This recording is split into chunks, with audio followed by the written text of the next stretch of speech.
Okay. Good to go, Madam Clerk? Yep. Okay, good afternoon, everyone, and welcome to the Special Council meeting on May 13th, 2024. Individuals interested in participating in this afternoon's meeting were eligible to register online using the delegation registration form at www.kitchener.ca/delegation or via email at delegation@kitchener.ca. Any written comments received prior to the commencement of this meeting have been circulated to members of council and will form part of the public record. Before we begin this afternoon's meeting, I'd like to acknowledge that this afternoon we're gathering on the traditional territory of the Neutral, Anishinaabe, and Haudenosaunee peoples. We recognize our responsibility to serve as stewards for the land and honor the original caretakers who came before us. Our community is enriched by the enduring knowledge and deep-rooted traditions of the diverse First Nations, Métis, and Inuit in Kitchener today. Are there any disclosures of pecuniary interest? There being none, we'll move into delegations. I'd like to remind delegations that they have 5 minutes to make their presentation. Since there's 2 people as part of this one, they actually can have 10 minutes. To all delegations, while public participation is welcomed at meetings, we're committed to engaging in respectful and constructive dialogue with members of the community, and conducting yourself in any of the following manners may result in an immediate removal from the meeting: interrupting the mayor, councillor, staff, or other delegations, derogatory statements about the mayor, councillor, staff, or others, and any hate speech or defamatory comments. One last reminder for delegations: please do not take offense if following your presentation there are no questions from council. This is council's time to listen and reflect upon the opinions and ideas shared with us from our community members. Mr. Chapman, is staff doing a report first? Yes? Okay, and then we'll hear from the delegation. So we'll begin with you, Mr. Bloom. Thank you. Through the chair, I'll provide a very brief introduction, and then staff will be happy to answer questions after you've heard from the delegation. As you all know, the museum has been an anchor in the downtown since 2003. In that time, providing an educational experience to thousands of children in our community, as well as bringing in national level exhibitions and exhibits and much more. Arts and culture organizations across the country are faced with significant financial challenges. We've seen closures of major organizations in the past year. We've even seen locally the challenges that the KW Symphony faced last year. These are rising in part due to the lasting impacts of the pandemic, as well as rising inflation costs and many other factors. Certainly the museum is no different, and what you have before you is a request from the museum for $300,000 worth of emergency funding to support them in the short term, as their staff and board look to build a more sustainable model. The museum is now just one of 2 key cultural institutions remaining in Kitchener after the bankruptcy of the Symphony. Staff have provided our rationale throughout the report as to why we feel it's important for council to consider and support the request. I will note that our recommendation is that the funding be conditional upon 4 factors. First, that as the time moves on, that the museum can demonstrate their need for the funding to achieve positive cash flow. Second, that as an organization, they limit discretionary spending. Third, that they continue to honor the key community commitments, such as summer camps, venue rentals, weddings, etc. And fourth, that their board and staff enter into meaningful collaborative discussions with the city to work towards a sustainable model. In our mind, that could include, for example, fundamental changes to the way they've operated the facility, either to reduce costs, to reduce footprint, to consider other options such as hybrid models, and etc. So with that, staff will be happy to answer any questions following the delegation. Okay, thank you very much, Mr. Bloom. So we'll move into delegations. I will note that, and that's Mr. Marskell and Mr. Durden, I will note that earlier this afternoon, Council will have received an email that has their presentation on it, and so you can find it on your in your emails and follow along there. Because it didn't meet the presentation was completed after the normal submission time to the clerk. So you have copies to look at on your screens. And with that, I will turn it over to you, gentlemen. Welcome. Well, thank you very, very much. It's good to see everybody. And John Durden on our Board of Directors and Executive. And we also have Mike Tennant, previous board member. You can check out, but you can never leave. And Bridget, and from staff up here, has raised $1 million already for our fiscal 25 as the development officer. And Laurel is currently working on co-curating Giraffes, A Heightened Experience, opening June 8th. So the first slide, and hopefully you can see all the images and so on, is just pointing out the strategic and amazing board that we have of diverse thinkers. I am proud of the iconic arts and entertainment hybrid organization we have built and the related social and economic benefits we bring to the community. The impact of the tourist residents has been significant, and we will host our 1,500,000 guests probably on Saturday. We applaud the ongoing support of foundations, corporations, and individuals who had the vision to reclaim Gowdy's department store, creating a unique anchor for downtown Kitchener in the heart of Waterloo Region. And we also thank the cities of Kitchener, Waterloo, and Waterloo Region. The Waterloo Region Children's Museum opened with a flawed financial model way before our time at the museum. And we've been saddled with that underfunding ever since, having to earn almost 75% of our earned revenue each year. This model, the inverse of most museum financial models locally and across Canada, is simply not sustainable. While other arts groups have closed or experienced declining subscriptions or attendance, that is not the case with the museum. Our attendance is growing back to the 100,000 visitors we had prior to COVID. Our camps are full, and we routinely host hundreds of for entertainment performances in the evenings. I hope I don't get emotional on this one, and John, you may have to help me, but because I believed in this community and the museum, I allowed my parents' legacy to be shared here in the form of a $1 million family donation to be used to expand the museum. The unsustainable model has eroded our restricted funds, and our board took action to determine we could not allow that to continue. If a sustained model cannot be found, the unique donation will be used for an orderly wind down, ensuring we take care of our talented staff and dedicated team. That would be a sad day for downtown Kitchener. We are committed to work with the City of Kitchener in finding a sustainable financial solution over the summer and have requested a one-time grant of $300,000 of bridge financing to allow us to protect the funds reserved for the orderly shutdown in the worst case. We appreciate the Council's support and willingness to seek a new model that continues to serve the residents of Waterloo Region and downtown businesses. We believe we have been a good partner. We helped facilitate the city's acquisition of 2 King Street West, the former BMO branch, at a savings of several $100,000 to the city. We recently secured a $700,000 grant from the federal government, thank you, Bridget, allowing the city to replace the roof of their asset, your asset, where the museum is housed. And we routinely fill the city's parking arcade with paying customers. Our goal is, and always will be, to have a positive impact both socially and economically for the downtown and all residents of Kitchener and the region, and to grow with the communities. Diverse voices, technology innovations, and world-class programming are my priorities, and will have created core lifetime memories for so many children. We don't believe we can cut our way to sustainability and achieve the same impact for the community in terms of economic benefits for the downtown businesses and the social benefits for our very diverse audiences.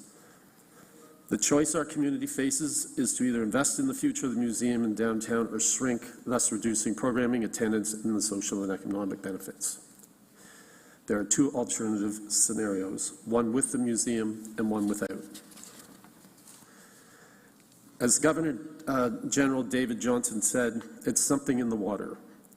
A KPMG report supported us working with a developer to create a greenfield mixed-use facility as a nexus for artists, exhibitions, a 500-seat theater, Indigenous gallery, STEM programming, family experience, and more on the park, with patios and stages for festivals, creating an architectural jewel and magnet for tourism and residents. Imagine the vision of Gaukel Street transformed into a truly world-class space. And I really hope you can see the image in front of you that we had created at the time that the developer paid for.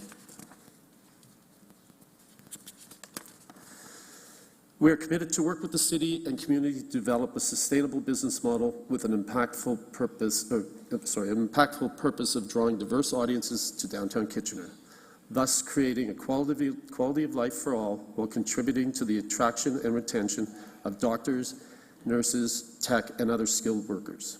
We appreciate your investment in the shared vision for the future, not just for the museum, but for downtown and all residents of Kitchener and the region. Thank you very much. Thank you very much, gentlemen, for coming in. We do have some questions, starting with Councillor Singh. Thank you, Mr. Mayor, and thank you, David. It's easy to see the emotion in your voice that you are very deeply vested.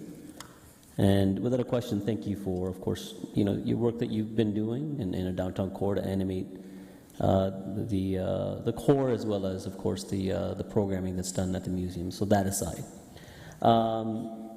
Now, you threw some really important numbers here, so I just wanted to capture everything and understand it, and I'm sure it would benefit the committee members to know exactly what those numbers were referencing. Did you say that $1 million has already been raised as part of 2025 operational funding? Yes. We're putting together a fiscal 25 budget now, which begins July 1st, and as part of that, Bridget works many months out, years in some cases, and that much we've secured so far. So that's already a commitment then? Yep. Okay. Does that include the $700,000 towards the roof, or that's a separate capital?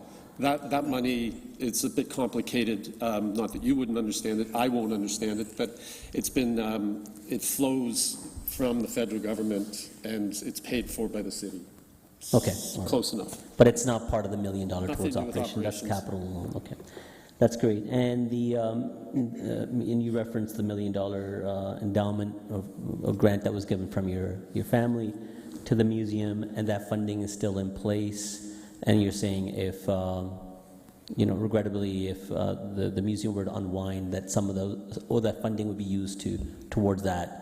How much of that $1 million is still remaining, or is the entirety of that fund still in place? Yeah, the entire $1 million is still remaining in that fund The entire $1 million is still in. because we haven't expanded. Okay. So it's And seeing the junction where we're at, obviously, David, you mentioned that the model is not sustainable, and we need to take a look at it. I'm glad that the board and the museum will have to do some deep soul searching and look for that. Have you guys considered using that funding or that grant that you have in place already, potentially towards meeting some of the deficits that are being looked at as part of the $300,000? The intention is we currently have approximately $1.4 million in reserves, including that $1 million. When things got exciting at the region and we were almost cut by a significant amount, when the symphony closed, it was unnerving for our organization, and our board took action and said, how much would it take if we had to close tomorrow? And it was basically $1.4 million. So what we're saying is we will not be defined by how we close. We want to be defined, if we have to close, by the great things we did for the community. So we want to protect the $1.4 million, and we're requesting from you $300,000 in bridge financing to get us through the 100 days so that we can work with the city to come up with a sustainable model. Should we not, then we've got that money set aside for an orderly shutdown. Okay, well, that's helpful to know. Let's assume positively then that there's support from City of Kitchener to get the museum to that junction, that $300,000, and for you to relook at a different model. what would that 1.4 million then perhaps be considered for? Is it going to sustain as a reserve, or would you be looking at broad, expansion as what initially was sought for by the museum? Or have you guys had that discussion yet? I don't think we've had a formal discussion of that at the board level, though I'd say the board is committed to ensuring, if we come up with a sustainable model, then we can look at redeploying those assets for that model. But what we're concerned about is not being able to fund repayment of deposits, severance costs, et cetera, if we can't find that model. Okay, but if the model is found, that fund could be used for future sustainability to make sure that we're not coming to this. I think that's reasonable, but just to be clear, we've used a lot of money for continued sustainability. Once that money's gone, you don't have it for that purpose. That's essentially where we're at. So we're not looking to use that money to continue to fund a deficit. Okay, which fair is enough. what we've done in the past. In the remaining time, speak about sustainability. Have you approached the region and the city of Waterloo, and similar to what you're doing with City of Kitchener, to kind of offset where you're at right now? No, we have not. I'm pretty sure I would know the answer from the region based on what's just occurred there. We took many days and negotiations to get back to the level of 2016 funding, which is what we currently are with the city. It hasn't gone up since then. And the City of Waterloo, it goes up by a couple of percentage points for the life of the council. So they're kind of locked in for the next 2 years. But you have not approached with any discussion? Okay, thank you. Councillor Davey. Thank you, gentlemen, for coming in for the presentation. So following up on the finance side, one of my challenges is the suddenness with which this came to us. Can you explain why we weren't able to get more of a heads up in terms of what the requirement was from the museum? With respect, I do believe we have been saying the same story for the last 12 years. We've got 12 years left of life, 10 years, 10 years left of life, 5 years left of life, 4 years left of life. Bird cell report, now we're down to 1 year left of life. Yeah, understood. But again, it has been that 10 years where the museum's managed. There wasn't like a shutdown date, and now all of a sudden we have pretty much done special council. So we typically even have a committee meeting before to sort of reflect on the funds that we're going to expend, and now it's sort of an emergency funding issue. So was there something that triggered that for such a short timeline that we couldn't have been made aware that it was a shutdown situation earlier in the year? I do feel we have been expressing that we had restricted funds beyond the 1.4, which have been eroding each year to pick up the deficit, and we have been communicating that with the city. Okay. Yeah, so I'll leave that. Following up on Councillor Singh's comments, so you have not approached the region at all with respect, and I don't understand your answer, but you have not approached them at all with respect to this. Basically, you've faced us with a fund or die sort of approach at this point, and the region has not faced that. No, we have not approached them on this topic. They are considering if they're going to fund us at all next year, and we will know in August. Okay, thank you. So looking at the report that staff provided, one of the things that's bothersome to me, and like in terms of sustainability, right, and predictability of funding, is the City of Kitchener in the last 5 years has increased our grants by almost 14%. The City of Waterloo, they lagged for quite a while, but they caught up in the last couple of years, and they've increased their funding by almost the same 14%. The region of Waterloo, in the last 5 years, looks like in 2022, they increased their grant by $63 total. Their funding has been flat. Since 2016. Since 2016, thank you. So, supposing that approval of this was contingent on the museum approaching the region in a public session to request the funding formally, is that something that you would be prepared to do? I mean, I don't think we would, we're not opposed to approaching the region. I think given what happened in December, et cetera, we don't see a whole lot of buy-in at that level. We'd have an issue if we couldn't get the funding until we've approached them or unless they've said something. That would be a timing issue that we'd have a struggle with. So if it's, yeah, here's the funding and one of the conditions is please approach the region for additional funding. Again, we're willing to ask, and maybe they'll have a different answer this time. Okay, no, I appreciate that. And I think that's something that we'll be looking to do, being that they've been an almost equal partner in funding historically. So thank you. Councillor Deneau. Thank you, Mr. Mayor, and again, thank you, gentlemen, for coming in today.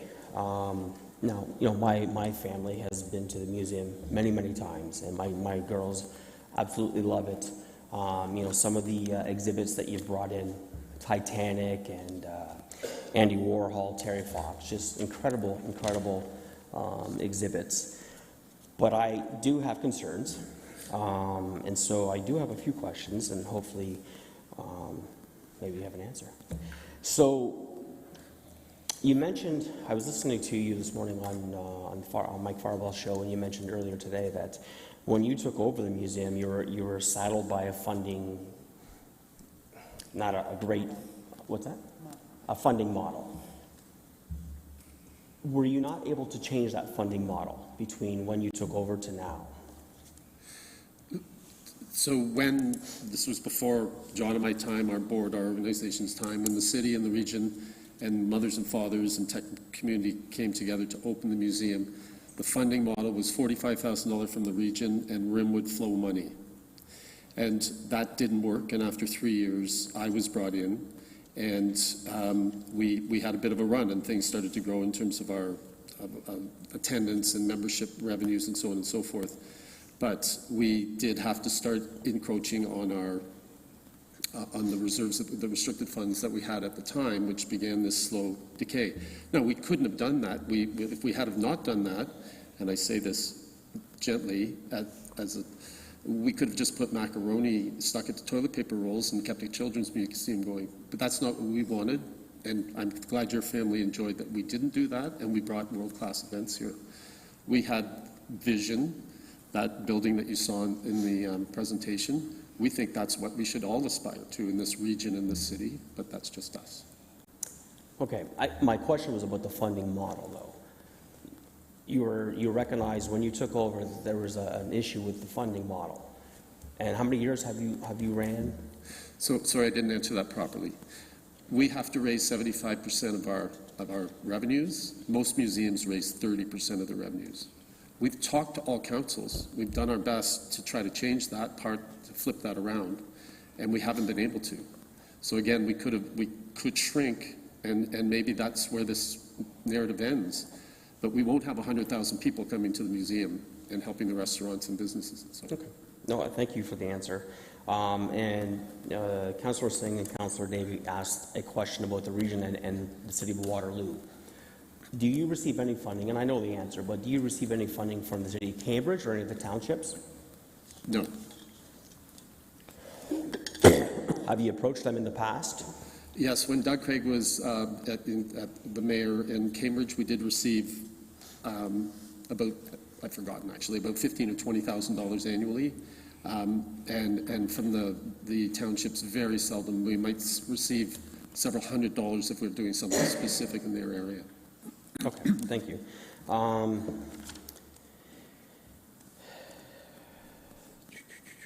So back in 2019, the region and the city of Kitchener, they undertook a review of the operations of the museum, and at that point in time, you entered into a 3-year conditional funding agreement. So I'm curious what the primary findings of that review were, and what did you implement? What did you implement, and what was the financial impact? We met the 3-year conditions early, and that sort of got muddled into COVID years and so on as well. But we did meet those conditions early. We brought in the Rolling Stones. We had the Canadian rights to the Rolling Stones exhibition. And that, from time to time, in our model over the years, we would have a blockbuster, which would help fill our coffers a little bit and then go back down. So, but we did meet those conditions. So I guess what I'm asking specifically is, what were the findings of the review of the operations? Because I read the Regional Waterloo's staff report was not to recommend the $100,000 extra because they had concerns about the operations of the museum. And so my question is, what were the findings of that review and how have they been corrected between that point in time and now? The findings were that we were to meet those financial goals, which we did. I don't know, John, if you I think there was some staffing cuts, like some expense, changes in the expense line. But for the years, it was really the revenue line that we were focusing on and achieved. Okay. I've got 20 seconds left. Would you be interested in a 0% interest loan as opposed to a one-time grant? A 0% interest loan that when you eventually turn a profit, that the city is paid back a certain percentage over the course of time. Would you entertain that? Two comments. We will never turn a profit. We're a not-for-profit, and that's not the business we're in. Second answer is $4 million for 20 years interest-free would be great. And if we realize 5% each year, that'd be about $200,000, and we could make things work. You mentioned something, Mr. Mayor, if you can just indulge me for 30 seconds. Thank you. You mentioned you're not-for-profit. Have you ever looked at moving to a for-profit model? No. No. Okay. No. We do sell T-shirts, though. I'm sorry? We do sell T-shirts. Okay, thank you. Councillor O'Dooney. Go ahead. Can you hear me? Okay. Thank you very much, Mayor Barry. Thank you both for coming in. Really do appreciate your presentation, your passion. I've had a chance to take my family more than once to the exhibits and always had a phenomenal time when we are there. So, hearing this in the news this morning, and, I see cameras here as well. Interested in just getting your thoughts on how do we galvanize the community to step up at a time like this? We have an opportunity to be able to bring people back. So how do we do it? Would love your thoughts on that. I believe this council will hear from the community. I don't think we need to do anything. There's about 400 families that would be coming for summer camp. I think you will hear from them. If we ever had to close, I think the community would be galvanized, and I think it would go longer than it did with the symphony. I think the museum touches all stages of life across this community, and I think there would be an uproar for sure. How we can harness that in a positive way now, I don't know that we're going to be able to raise the monies. I mean, sincerely, one thing that I've floated is, could we ever have a $3 or $4 million endowment? That's not from our visitors, that's from the wealthy families and foundations that we will talk to. We wanted to get through today to make sure we were still alive, but that's one of the threads we will pull. Yeah, I think to add to that, I think we would, as part of the process going forward in the next 100 days, look at that as part of, re-envisaging the museum and reaching out to, as David says, wealthy potential donors and the community in a whole, if that's a way to build up an endowment that covers the gap in the budget. Again, we're committed to looking at different ideas as well, but that could be one thing. I've always believed in our community, so I'm hoping at a time like this, people are able to step up. Have we returned to the number of visitors pre-COVID? No, but we've been steadily growing to that number. The young adults came back first, and then last summer we started to see the families come back. So we were just knocking on the door of 100,000 pre-COVID. Our earned revenue had been up $150,000 going into COVID. We were on a roll in a number of ways. But now we're predicting we'll get to about 80,000 this year, 80,000 this year. Okay. Okay. Thank you very much. Councillor Schneider. Thank you, Mayor. Thanks for coming in. David, I want to make sure that I heard this quote correctly. We can't cut our way to sustainability. Did I hear that correctly? Okay. What do you mean by that? The more we cut from our programming, the more members will lose, the more attendance will lose, the more sponsors will lose, because our product it'll start to implode. And what we will have left is not something that will help the businesses downtown and do good things for this community. It will just shrink us into a place that I'm not sure any of us really want us to be. Okay.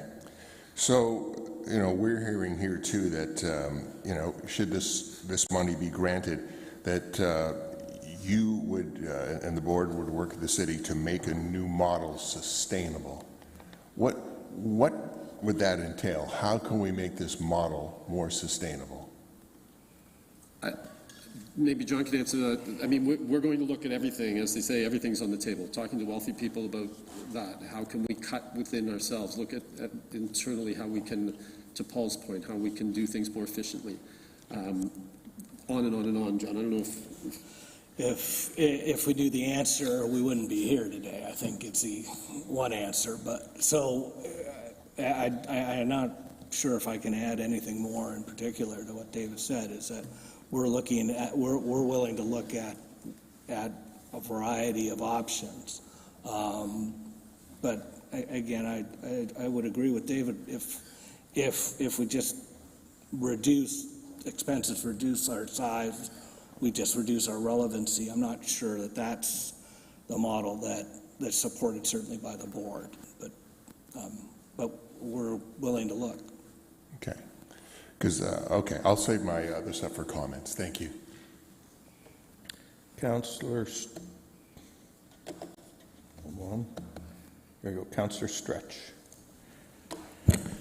Thank you. This is something I would really like to support, but I am reluctant. I have a few questions about some of the things you said. So you were saying a funding model. So right now you raise about 75%. Is that what you said? And you'd like to see it around 30? we generate about 75% of our revenues, yes. And when I was on the board of the Canadian Museums Association, the average for museums was 30% that they would raise, and governments at different levels, depending on the size of the museum, would pick up the balance for not-for-profit museum. Okay, so in that seeking, so your board then has, you approach different levels of government to seek further funding, but you have not yet sought funding from different larger financial institutions or, philanthropists, private philanthropists. Oh, we do on a regular basis. Every year, yeah. In terms of corporations and foundations and so on, we're constantly working with them, and we have good relations with a number of people. I mean, we were looking to expand, and we had a group of about 12 people that the wealth in the room was incredible, and they said to us, create your biggest vision possible. That's what they want for this community, and that's where that drawing came from. But then we got into COVID and other things, and we got one foot in the grave and one foot trying to get the brass ring. So we just need to work with the community to determine what we're going to be. Okay, that makes sense. So when you talk about you will be talking to different funders, who are those different organizations that you plan to approach? I don't know if I should name anybody specifically and let fair. them know we're coming, but certainly corporations. We have a stable of corporations: BDO, KPMG, Gowlings, Christie Digital. I'm sorry if I'm missing anybody, that take care of and support us on, from time to time project basis and so on. So we go to groups like that. Bridget is constantly working, putting out proposals and so on to different groups. We've got the giraffe exhibit coming up, so we're talking to Toys R Us and foundations that would support environmentalism and that type of thing. The foundations and so on, we have a good relationship with, you know, the Hallman Foundation, who helped open the museum with huge donations early on, and a number of those types of donors. And we do work with them. And, you know, I'm sure they know we're coming to come back for this conversation. They, like us, want the bigger vision, and that's what they want for this community. So we need their support to get there. Yeah, absolutely, you need their support. So my other question is around talking about engaging, to kind of tag on to Councillor Ayaduni's question about engaging the community. You said that you don't think you need to do something because we will see a larger community engagement piece here. But if you were to do something, can you tell me what you could do? Yeah, and I'm sorry, I answered that in a negative way, that if the worst happened, I don't think we would need to do anything. I think you would hear from them. I think coming out of today, my plan was tomorrow morning to write to those, all of our former board of directors, all of the foundations and groups that we've just been talking about, a letter to our newsletter, our members, and just telling them where we are. And the good news we received from the City of Kitchener that we're going to move forward over the next 100 days and seek their support. I mean, that smaller group of families and so on and so forth, they're not going to get us to $200,000 or $300,000 a year more than we're currently getting each and every year to maintain the level of programming. But they can certainly help us, and we will, as I say, we will be reaching out. But we needed to see the outcome of today. Mm-hmm. Okay, thank you.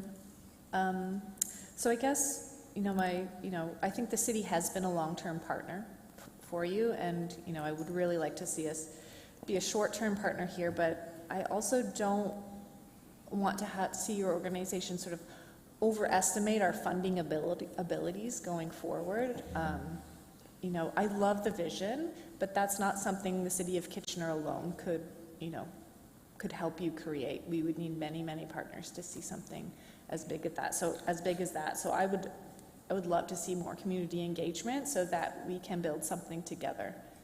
Yeah, agreed. And it would be helpful when I know that you're working on an arts plan for the city. That would be helpful for us to see where we actually fit into that. Mm-hmm. Yeah, and I think the region's also working on a different funding model, so hopefully. Okay, thank you, Councillor Stretch. Councillor Chapman. Yeah, thank you, and thank you for coming in. So we talk about money, and we talk about governance. Certainly money is important, to have the funding there. But as far as governance, the governance structure of the museum, I presume internally you've talked about changes that could be made. Have you looked at museums across the province or the country to see how they're governed?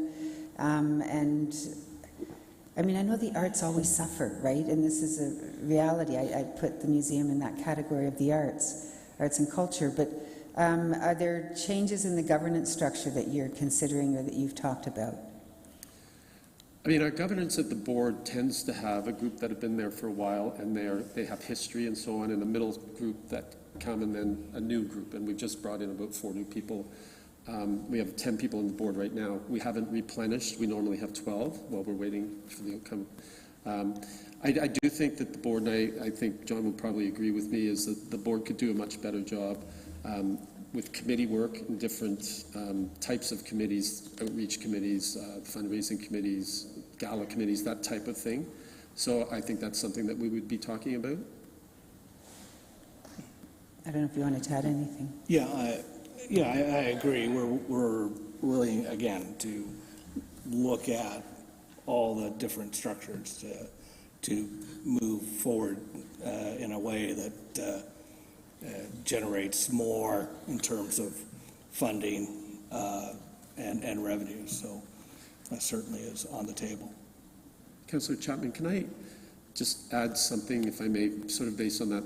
something that hasn't come out in this, and we align with the report from staff, is one thing that would help the museum immensely, my marketing background tells me, and the research we've done recently, is people, when 20 years ago, before we were here, when it was the Children's Museum, and it didn't meet expectations, and I came along and we had to be more than just for children, and we did cross-generational programming and ultimately rebranded to The Museum, tongue-in-cheek, don't even have a collection, The Museum. That was 15 or so years ago, and all of those students from the universities have gone. We have so many new Canadians, we have so many new people from Toronto and elsewhere during COVID that come here. They don't know that story. So the museum name sounds like a dusty collection of old things. We definitely need to rebrand. And we had already identified that in the research that we had done, and I know it came up in the staff report. And I think it's a small item, but I think it's actually it would help us a lot.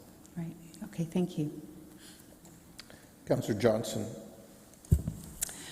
Thank you, Mr. Mayor, and thank you both for coming in. I know it's a challenging day and time for you and the board right now, so I appreciate this. And I think you've heard kind of a theme of what's the change, what's the next step here, and I think that's something that we're all really interested in having you expand on. I think that we all know that the definition of frustration is trying the same thing over and over and hoping for a different result. And I appreciate your thoughts around, kind of a name change and a rebrand. Is there also thoughts around how do you get people in there, all day long at different times, that it's not just maybe used in afternoons and evenings? What are your thoughts around the sustainability of, having it used in maybe multiple different ways that haven't happened before? I don't think people realize, and I don't mean this group, I don't think people generally realize, and maybe we're not doing a good marketing job, realize how much the museum is utilized in the evenings. At school groups today, if you went there, and CTV was there, and we could hardly talk. There was so many kids having fun and learning and so on. We have 55 Better Thursdays and so on. But the evening events, we have like a second staff that have to deal with setting up and tearing down and licensed events. And we now have a monthly salsa dance lessons. We had 177 people on Saturday. Last Sunday we had the Kitchener Musical Society band doing Disney music. And we do a lot. And it's not just exhibitions, come and see it. The amount of activity we have in the evenings, both generated by ourselves, rentals, or some kind of co-partnership like the salsa dance lessons I just mentioned, the building is utilized big time. No, that's really good to hear, and I guess having the community learn about those things too is important. It's hard to always get your message out, but however, we're going to have to be helping a lot more with that too, and not putting our money where our mouths are as well, and also us making visits there more often as well. Thank you. Councillor Ioannidis. Thank you, Mayor Verbanabik, and thank you, gentlemen, for coming in. I'm struggling with this because I just want to follow up with some of the questions that Councillor Stretch had mentioned, and you keep referring the model of 70-30. Who funds those in those 70-30 models? Like from other, when you're comparing other museums, so you're saying they get 70% of their funding. Where do they get their funding from? The Kanzieli Museum is 100% funded, or mostly 90%, 98%. It's largely funded by the region, as an example. The Royal Ontario Museum is funded federally and provincially. We're not eligible for that. It depends on the location and size of the museum, how they're funded.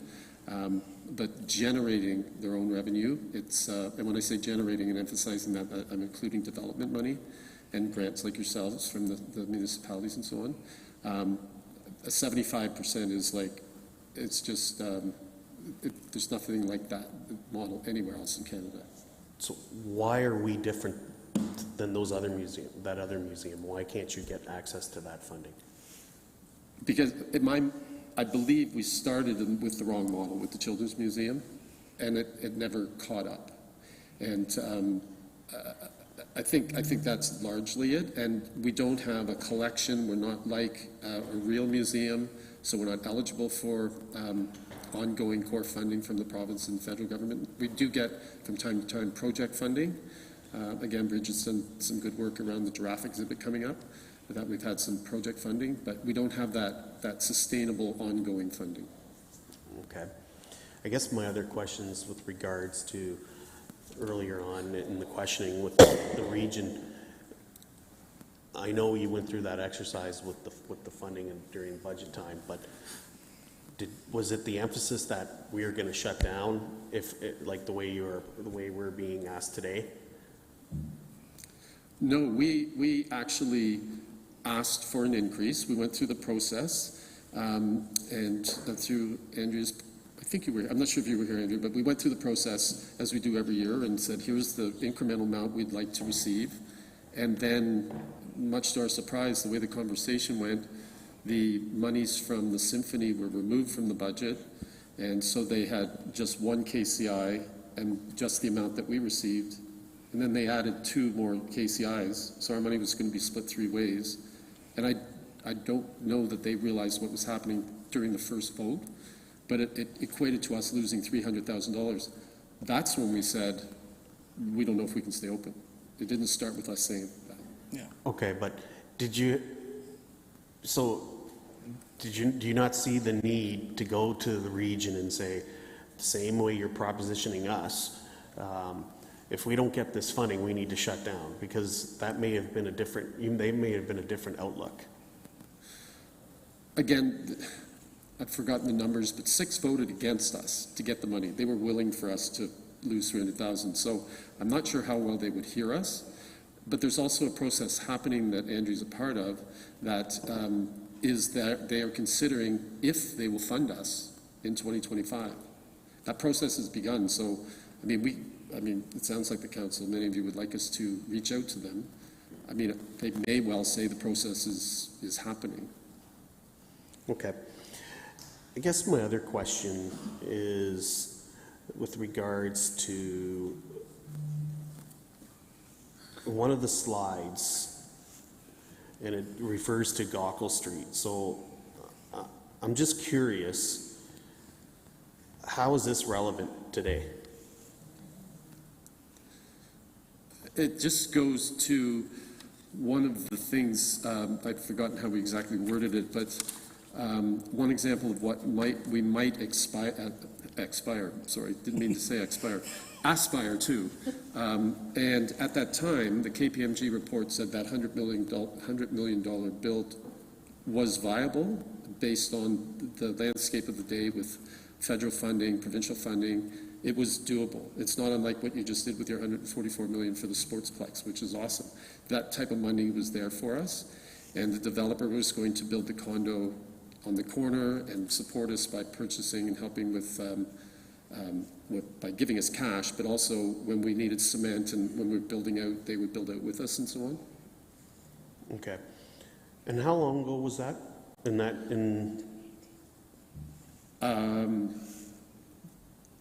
I'm not exactly sure.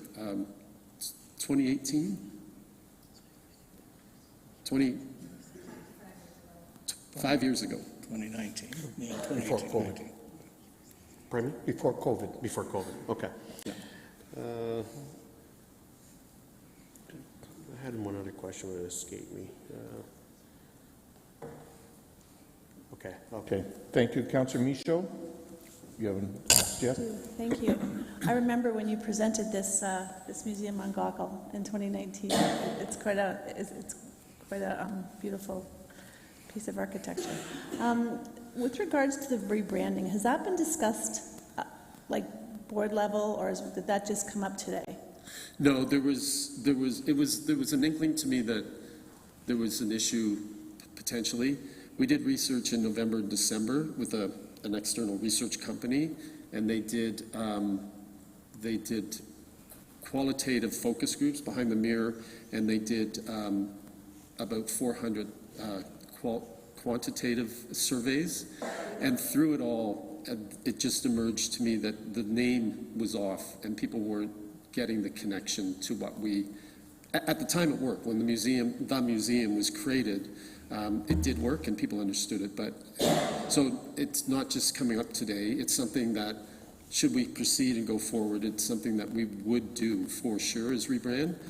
We can't do that until we know exactly what we're going to be, like in 100 days from now, what's emerging from these conversations, and then we can go through the rebranding process. So should the funding for you come through, that is something that you'd put at the top of your list, is to look at rebranding the museum then? Yeah, whatever we land at as whatever the organization looks like, then we can decide how the naming would come through. And we went through a fantastic process with Mike Tennant and Glenn Drummond, who you may have known from Quarry, and he was on the original board. And they came up with the name iPool for our digital gallery. Many of you have seen who's the artist? The walkthrough. The immersive, I want to say DALI, but the one during COVID, people would drive their cars through in Toronto. I can't think of the name of the artist. Laurel. Who? Van Gogh. Van Gogh. One person went to that show. But it's a beautiful room that we have in this community. It's like really awesome, and I encourage you to come and see it. We own 3 digital pieces to our collection, one by an Indigenous group that was incredible. I know Dan's been there, and Barry, and maybe a couple of you others. But that, just going through that process and coming up with the name iPool was a really wonderful process, and we would go through a similar process to name whatever the entity is once we know what it is. Thank you. Okay, before I go to others a second time, I have some questions that I'm going to ask as well. And I want to begin by thanking both of you for coming in and for the passion that both the staff team, and I see some other staff in the room, and the board has put into this facility for many years. I just want to go back a little and look at sort of the history of some of the shows, and I look at things like Jane Goodall, the Andy Warhol's Factory, the Titanic, the Daisy Rock carvings, Rolling Stones, and so on. I mean, obviously those benefited the museum in that they brought people and so on in the museum, but from what I recall, they also got us earned media in national newspapers like the Globe and the Star, as well as supported tourism and so on. I'm wondering if you can talk a little bit about that. Yeah, there's kind of a couple of things we do. Our third floor had been for family. We always had to have something for family, our core demographic. And then upstairs, we could go more to our mission of being something that might not draw a lot of people, but the family group, the family exhibition would take care of that. But when we would when we would curate something ourselves, they are the most memorable actually to us, and we would take on topics others wouldn't. We took on death, we took on Flow the Menstruation exhibition, and we started a petition that public buildings should have product in the washrooms. We had that, and we started that petition. We did some really incredible work there. The larger ones, the plug and plays, the trucks roll in, and we plug in the Titanic and whatever. To your point, we would get huge media across the country. We would get international media. We did, when I was on the board of the CMA, I went to the Art Bank in Ottawa, and we as Canadians own something like 300,000 works of art that they started in the 1970s, paying Canadian artists to help them, and these artworks would be on loan to banks and offices and so on, and that's how they would fund that area.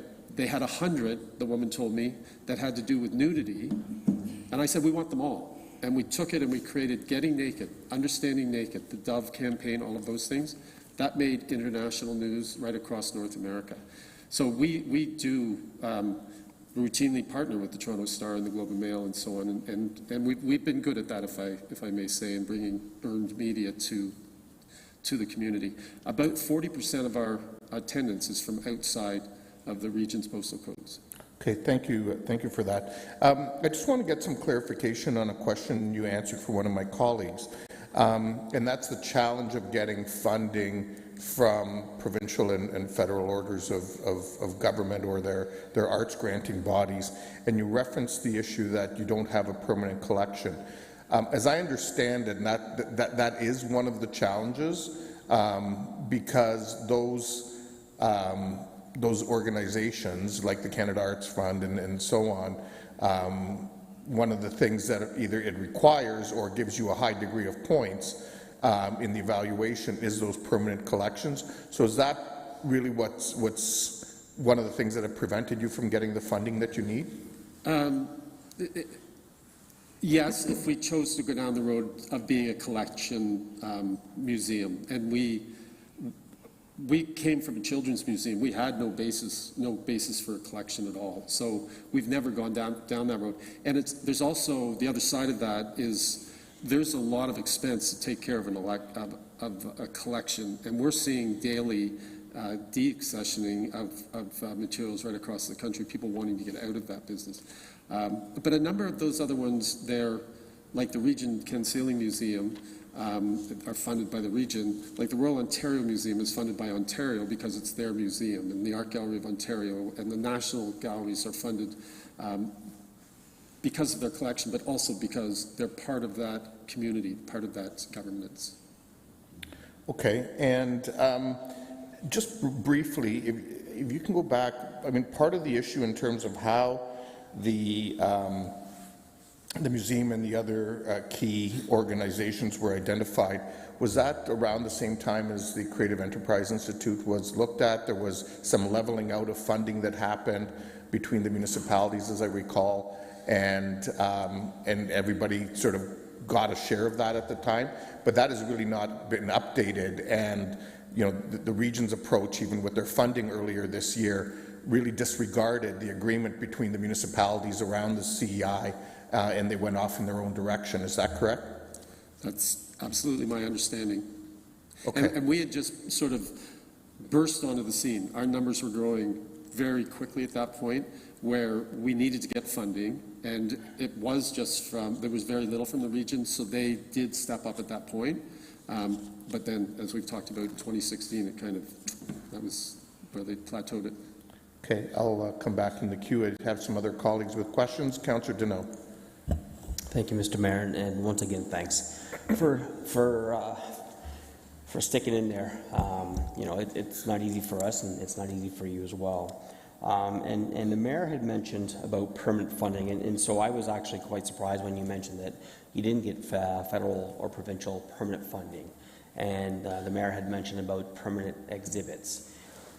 And that was one of the questions I was going to allude to. If you were to have a permanent exhibit, would you be able to, at that point in time, request permanent funding from the feds or the province? Probably not a permanent exhibit per se, but that, like we're going to look at all sorts of things, is something that would be on the table. Like, what if we took out the fourth floor and made it a permanent exhibit? And it might cost us, and I'm making this up, it might cost us $2 million that we would have to figure out how to amortize that and figure that out. But then the operating costs would be less and less and less. It might impact membership and visitation, but if we moved into BMO tomorrow, one of our plans for that part of the expansion is to put in a permanent exhibit. So the question, why I'm asking this question, if you were to put or install a permanent Indigenous exhibit, because I don't believe you have a permanent Indigenous exhibit, right? Am I correct? Yes, you are correct. So would, you know, at that point in time, again, would the feds be able to kick in, or the province for that matter? Like, do they have a program where if you do exhibit Indigenous arts and permanently, that they will fund that? There is a lot of money for Indigenous work right now. We do receive a fair amount on project. We do a lot of Indigenous things. I mentioned the iPool was one of them. We do At First Light. If you're up at 559 June 21st, we do work with an elder or firekeeper on the street and so on. We do a lot of work with them. But you're not wrong. Like, if we wanted to take part of the building and turn it into an Indigenous exhibit, and they would help us, that's one thing.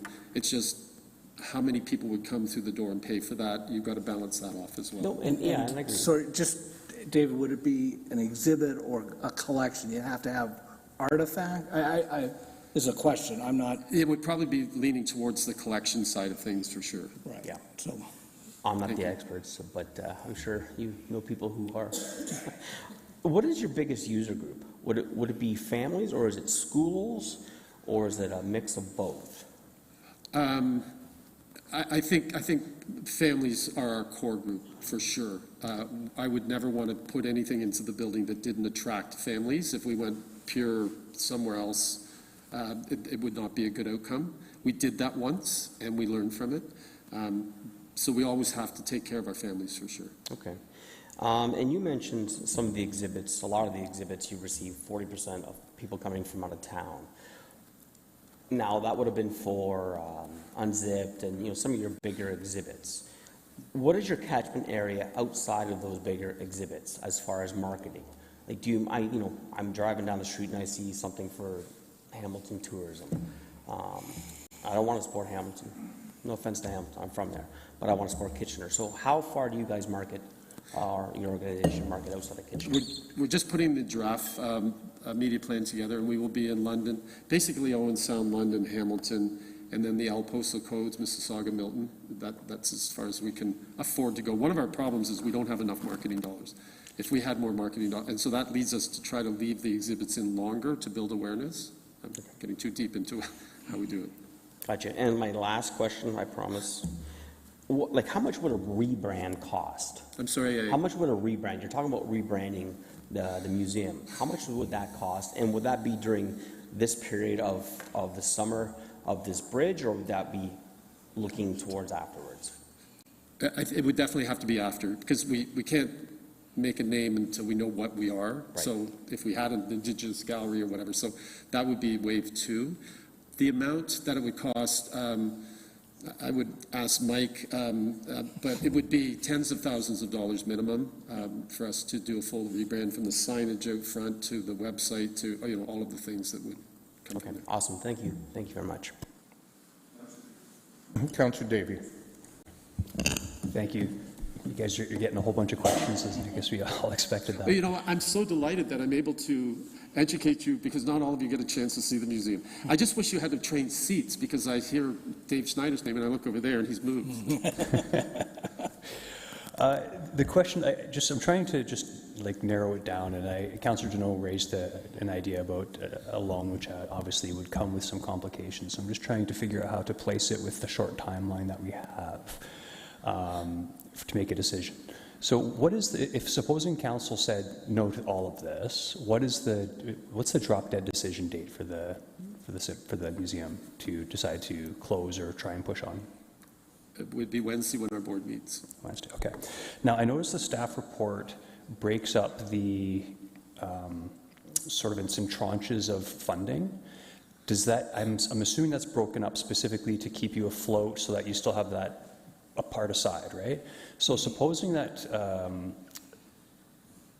council were to decide to approve the first 2 tranches, defer the second 2 until June 24th, I believe is our last council meeting before the break, pending a discussion with the region of Waterloo.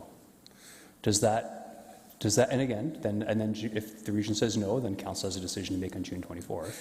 But does that keep your heads afloat until that time? The challenge is, in the way it's been structured that way, is if we set aside the money to wind up, an orderly wind up, we need to get from here until the fall.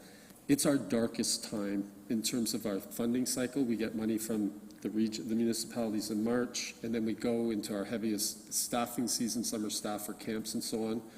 You get to September, schools aren't coming yet, people are still having barbecues, they're not there in the weekend, even October is lean. It gets into a dark period where we're into a line of credit at the bank, where we erode into the restricted funds that we once had. So even the $300,000, as we spoke with Dan about, it's a much deeper hole than that. But that we believe we can manage. So without having that $300,000 all the way through, it would be very difficult, if not impossible, manage. Right, so I want to be clear on like what I'm asking. I'm asking, does the two tranches, it says upon execution agreement 50,000, so presumably right away, and then up to 100,000 by June 15th. All I'm asking is, does that, I'm not saying does that move your drop dead date to October, does it move your drop dead date past June 24th? I believe that it would, I'm not sure how to say this, our payroll and our expenses there would be more expense than the two tranches of $50,000 per month would be able to handle. And we would have to go into the monies we've set aside or pull the plug immediately. Okay. Okay, thank you. Before I go to the next person, just as on that with Councillor Davies' question, I mean, part of the issue is part of this agreement that staff have negotiated with you is a requirement to stay open through the summer so that camps and weddings and all those things. So if that got delayed, that even gives people less notice, less time, and potential even more risk in terms of those things. Correct, absolutely. Okay, just because I think it's important that we understand that. Councillor Ioannidis, you were next in the queue. Yeah, thank you, Mayor Verbanwick. And again, thank you for being here and answering these tough questions. I just remembered the question I was looking to ask, and it was regards to the KPMG study. What did that study reveal, other than building and developing and all that stuff? Did it ask for a rebranding as well, or? No, it was looking at expansion. Our belief in our board is it's not an expense issue, it's a revenue issue. And the building is an atrium, so you can only do one thing at a time. If you have a wedding, you can't have kids running around. So having multiple simultaneous revenue generating events has always led our very stellar board to having an expanded space to do so. And I lost my train of thought now. So what that study looked at was 3 scenarios. One was connecting the Conrad Center ourselves, raising the BMO building and building something as high as we were allowed to, and having what we started to call the cultural block. And KPMG showed the revenues from the Conrad Center and so on would actually help us be sustainable, and new revenues from the new space with a permanent exhibit and all of those things. It was sustainable. The second model scenario was teasing out the Conrad Center because it wasn't up to us if we were going to manage that, and it was just the other 2 spaces. And the third model was basically a land swap with the city to give you the corner of King and Queen, and for us to do something like that, which went beyond the museum. I'm sorry the name museum is on that image, actually, because it also had a 500-seat theater, which everybody from Jamie Grant to Eric today say that's what Centre in the Square needs in this community. It would have an Indigenous gallery in it. It would have a permanent family STEM-related, like it would be everything. And perhaps other organizations might wish to move in there, saving them money, so we could have one marketing person, one IT person, one accounting person. But we're not sharing any of that. There's none of that shared resources right now. So that was the intention, and all 3 of the models would work according to KPMG. Okay.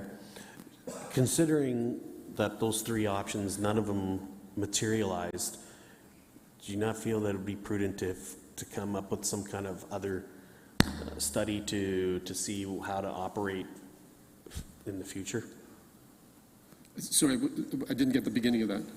Should we do another study? Is that what you said? Yeah, like, do you not think you should have had another type of operational study commissioned to see how you could operate in the future, considering all 3 of those options never materialized?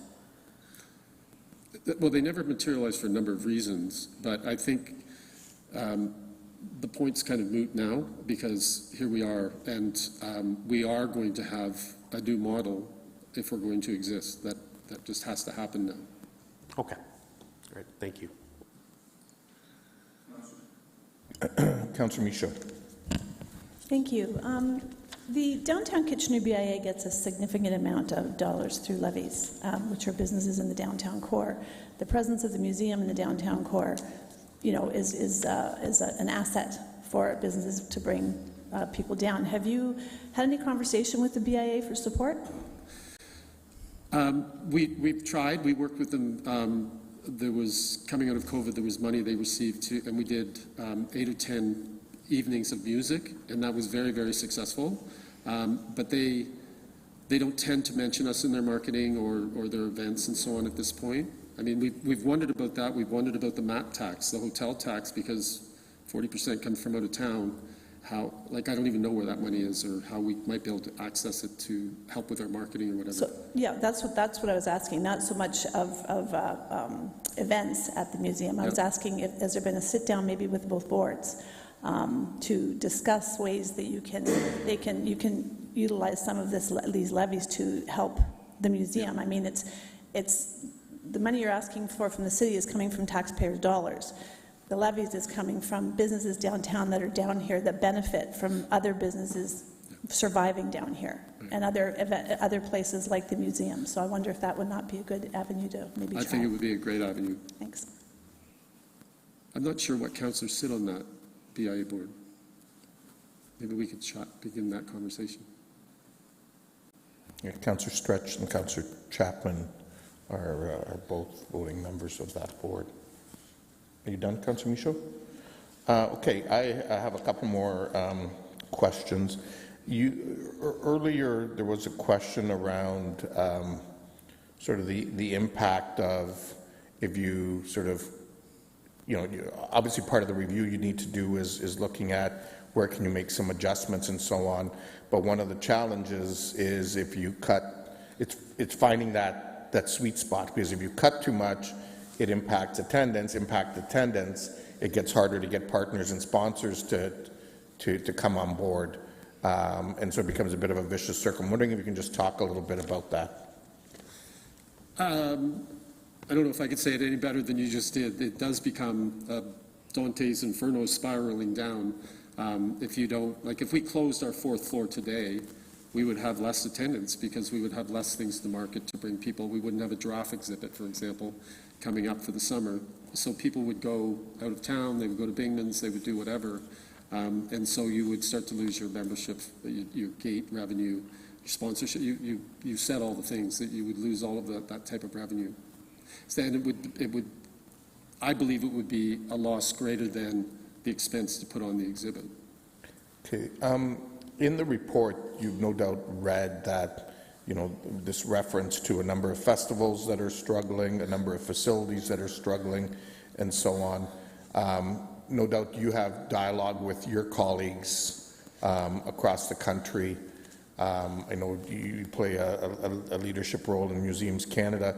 I'm wondering if you can talk a little bit about what you're hearing from them, the struggles, and sort of what the outlook is from those people's perspective. Yeah, I think, I mean, for the most part, they're coming back. The museums I'm talking about. I mean, festivals and so on in Toronto right now, it's a scary conversation that I'm hearing for TIFF and some of their anchor exhibit or anchor festivals and so on. Ours is a different issue. Ours is the funding issue. And as I say, we're not losing what I read. The symphony went from 14,000 to 2,000 or whatever it was subscribers. That's not happening to us. We're growing. Our numbers are coming back. It's just that revenue that we need to earn. We need to be able to earn more revenue if we're going to sustain this model of 75%. Okay. And then the last question I have is, Mr. Durndon, you indicated that you folks wouldn't be averse to going in and, if council were to grant the money, you wouldn't be averse to going and asking the others. But if I hear the concern is it can't be, the problem would be as if it was conditional on that because of the timing issues, the concerns, and the decision that the board made. But certainly if I hear you correctly, if council were to ask that you do that as part of this process over the next 4 months, that's something your board's prepared to do?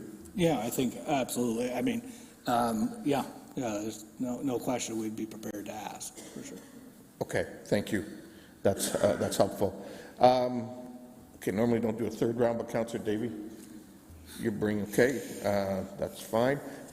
Those are all the questions we have of you. we'll now move on to questions of staff. Thank you all very, very much. Thanks, gentlemen. Question of staff? No, perhaps we could see what Councillor Davey had in mind, that way we can ask clarification questions of staff at the same time. Maybe helpful. Okay, that's fine. Go ahead, Councillor Davey. Sure, there's two parts to it. The first actually just is on the screen now, but we'd have to just change the date actually to prior to June 24th. The rest would be the same. That's the first part of it. The second part of it is you look at the recommendation from staff, taking into account feedback from the delegation. I was going to defer C and D in terms of the tranches amount of money. I would still defer just D, which they wouldn't expect to have until August 15th at any rate. And I would defer that to that June 24th meeting of council. And I understand, Mr. Mayor, sorry, I don't want to get into comments, but the concerns with respect to the events that might happen over the summer, but I also think it's important that those sorts of pressures be available when regional council makes a decision on this. So is that clear to everyone? So basically we would be approving A, B, C, and D and the rest of the motion, or sorry, A, B, and C and the rest of the motion. D would be deferred until June 24th. And in the interim, the museum would delegate at the region of Waterloo and ask that they pay half of the share of this. Okay. So you're moving the recommendation and then you're moving an amendment. Okay.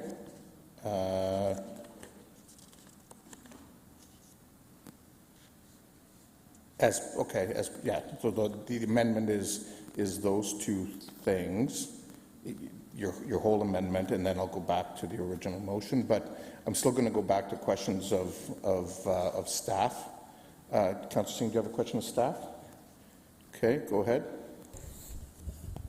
Thank you, Mr. Mayor, and I think there's some substantive change being recommended with option D from the amendment from Councillor Davey. So getting that understanding from staff and the impacts is definitely helpful.